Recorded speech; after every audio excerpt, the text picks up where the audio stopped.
Welcome.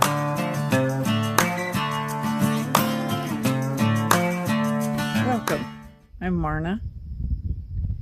Well, I survived Memorial Day weekend with some family drama, some excellent memories with friends, and then I spent 2 hours on the phone with my nephew, who enjoys talking about deep things, about God, about people, and about life lessons. We have some differing perspectives, but no anger, only love. It was one of those conversations that leaves me full and happy and loved. It's pretty amazing to have those kinds of relationships. There are many people who can't do that. They've never experienced it, and that's a little sad. In other news, I tripped the other day coming inside from my deck, and somehow I landed on the back of my left hand. Whoops. Right there. Really hard. I was afraid I'd broken it, and I immediately covered it with my other hand and prayed. Then I waited for the pain to subside enough so I could move my thumb. No pain, thank you, Father. It's almost healed now. With these kinds of challenges, I always stop and wonder what opportunity it brings. It'll become apparent, maybe gradually, because there's always an opportunity. This time I learned some new things about narcissists. A couple of years ago, I delved into learning about narcissists. It was prompted by an old friend who love-bombed me shortly after my sweetheart passed. Then within 3 months, I blocked him and walked away.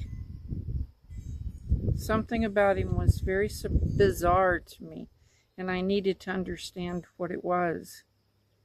It was narcissistic personality disorder, or NPD, and that is a real mental illness. The thing that can trip us up is that everyone can display certain characteristics of this disorder occasionally, but a true NPD has them consistently and adamantly. This was the glove that fit this guy. So after 1.5 years, I just wanted to see how it worked. I know that's weird. I had blocked him and hadn't spoken to him for 1.5 years, but I needed to poke the bug, so to speak. I'm a little different kind of bug myself, and curiosity takes me places sometimes that some folks won't go and shouldn't go. Yeah, I've gotten hurt, but something in me always knows I'm going to survive, so I'm not afraid. It boggled my mind that there were people with not 1 ounce of empathy. They live and breathe and walk among us, and they work hard to imitate people with regular feelings. And inside themselves, they're pretty much empty. And that's bizarre to me. I know Father loves them, but he honestly was not calling me to sacrifice myself. Not this time. He was using this as another opportunity for me to learn something valuable. Not as a punishment for curiosity. He's never punished me for curiosity. He actually encourages it and tells me he will be walking right beside me, and that I will never be mortally wounded because he will heal my wounds. So I learned, and I poked at the bug until it finally clicked in my mind. I got it. And then I let it go. Now, I've recognized this in another person. And this time, the empathy wasn't completely absent, just very limited. And it's a family member. I never quite understood this person. I think my light bulb clicked on during the moment I was explaining sadness, and they didn't understand it. Okay, I guess I can accept that some people simply don't feel much empathy, and they may not be total narcissists. but it is a sign. This is it, I thought. This was the thing I could never understand about them. It's why we couldn't truly click, and why something just feels off for me in the relationship. Anyway, this was the first lesson I learned from falling on my hand. There was almost no empathy there. The second lesson was the sudden epiphany that it wasn't my fault we couldn't connect. There was no reason for me to sink into depression as I had in the past, wondering what I could have done differently or what I might do now. It's just our difference, living on opposite sides of the moon, so to speak. So how do I relate this understanding to this person now? And the fact that I'm not willing to walk away from them for more than necessary breathing periods. I had learned from poking the bug with my friend how to create and hold boundaries, and how not to ingest bullying, how to recognize gaslighting, and how to hold my own esteem in a guarded way. Let me mention that neither of these people are physically threatening in any way. Their narcissism manifests in a verbal power play, like chess, a game of strategy. Looking back, that exercise with my friend gradually built up my self-esteem. And that was a very needed skill for me right after my sweetheart passed. Because I was essentially decimated emotionally. I needed to learn that I was not only capable, but more than strong enough. So now I was facing the same existential crisis I hadn't quite figured out with my friend. How can I believe in miracles and simultaneously accept a lack of empathy as a natural state? Should I accept it? Or is the lesson to learn when to heal it? Empathy levels seem to be unique to each of us. What is the line that indicates it's mental illness or mental health? Years ago, I believed there were evil people who never changed and never found joy, and they died in shock and fear, not knowing what life had tried to teach them. And it was sad. I knew people who believed evil ones literally went to hell. Well, now I recognize that I have seen some of them through my life and their deaths, and I believe differently.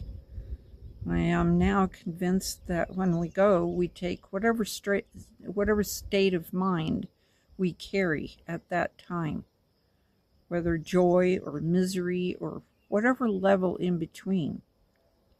And it simply continues in us in the afterlife. If we're miserable, we continue in misery until we figure it out. Because I also believe we continue to learn, and we never stop.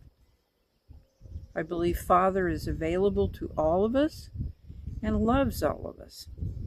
We decide what to choose every day, and every decision brings growth or stagnation. These are free decisions.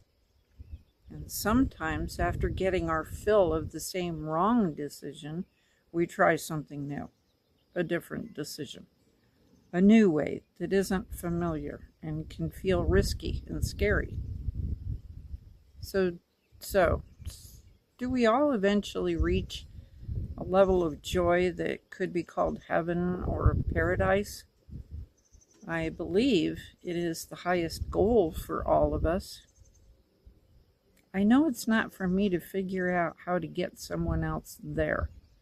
I don't have that knowledge. That's Father. Our responsibility is to learn our own lessons, and it's more than enough for us. Apparently, I have been good at romanticizing the people in my life And that doesn't make them turn out to be those people.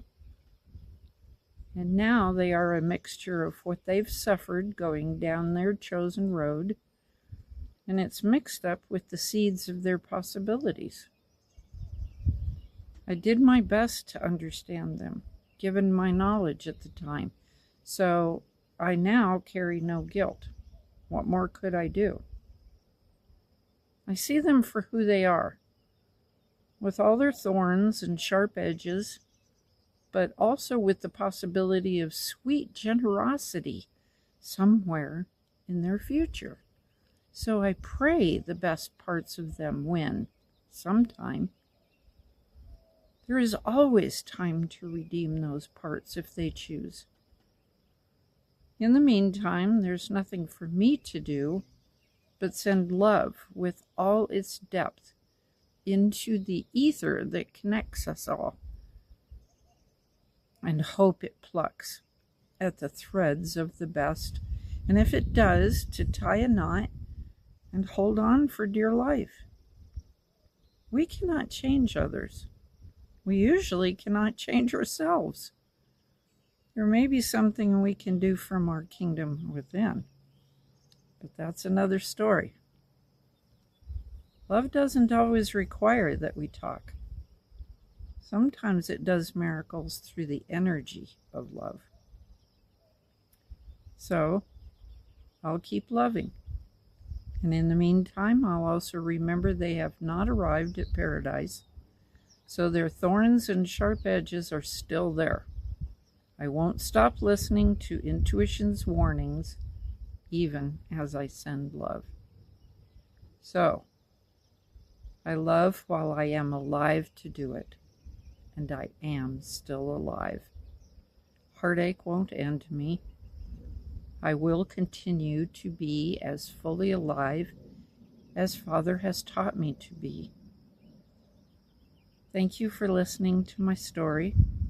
I hope it had something to soothe your trials and give you hope. So please be so kind as to subscribe, like, and comment if you're so inclined. Until next time.